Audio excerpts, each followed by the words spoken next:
আসসালামু আলাইকুম প্রিয় শিক্ষার্থীরা, নবম শ্রেণী ইসলাম শিক্ষার একটি নতুন পর্বে তোমাদেরকে স্বাগতম। আমরা এই পর্বে আলোচনা করব ইসলাম শিক্ষা বইয়ের দ্বিতীয় অধ্যায় পৃষ্ঠা নং 57তে যে কাজটি রয়েছে তা এই পর্বে সমাধান করে দেওয়া হবে। কাজটি হচ্ছে জুরাই অথবা দলীয় কাজ। ইবাদত হিসেবে হজ, কুরবানি এবং আকিকা তুলনামূলক আলোচনা।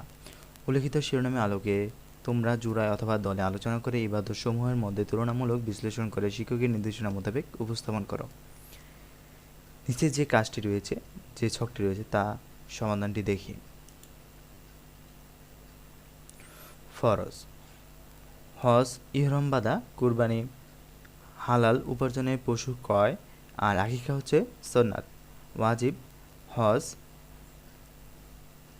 মুজদালিফায় অবস্থান, আর কুরবানি হচ্ছে পশু জবাই, আর আকিকা হচ্ছে পশু জবাই করা। সময় অথবা কখন: হজ মাসে কোন সময়? জিলহজ মাসের ৮ থেকে ১৩ তারিখ, আর কুরবানি জিলহজ মাসের ১০ থেকে ১২ তারিখ, আর আকিকা সন্তান জন্মের ৭ দিন। শিক্ষা: বিশ্ব ভ্রাতৃত্ব স্থাপন, আল্লাহ সন্তুষ্টির জন্য জীবন উৎসর্গ করা, আল্লাহর রহমত লাভ করা। শিক্ষকের ফিডব্যাক: হজ, কুরবানি ও আকিকার মধ্যে ইবাদতের ক্ষেত্রে মিল থাকলেও বিধানের ক্ষেত্রে তিনটির মধ্যে পার্থক্য রয়েছে। যেমন, হজ হলো ফরজ, কুরবানি ওয়াজিব এবং আকিকা সুন্নত। হজ ফরজ হওয়ার জন্য শর্ত হলো শারীরিক ও আর্থিক সক্ষমতা, কুরবানি ওয়াজিব হওয়ার জন্য শর্ত হলো আর্থিক সামর্থ্য হওয়া। আকিকার জন্য এরূপ কোনো শর্ত নেই, কেননা আকিকা না দিলে কোনো গুনাহ হয় না। হজ এবং ওয়াজিব নির্ধারিত সময়ে পালন করতে হয়, কিন্তু আকিকা করতে যথাসময়ে অক্ষম হলে পরবর্তীতে করা যায়।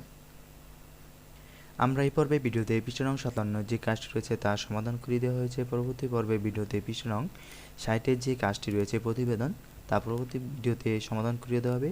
ভিডিওটি এই পর্যন্তই। পরবর্তী ভিডিওর জন্য সবাইকে শুভকামনা। আসসালামু আলাইকুম।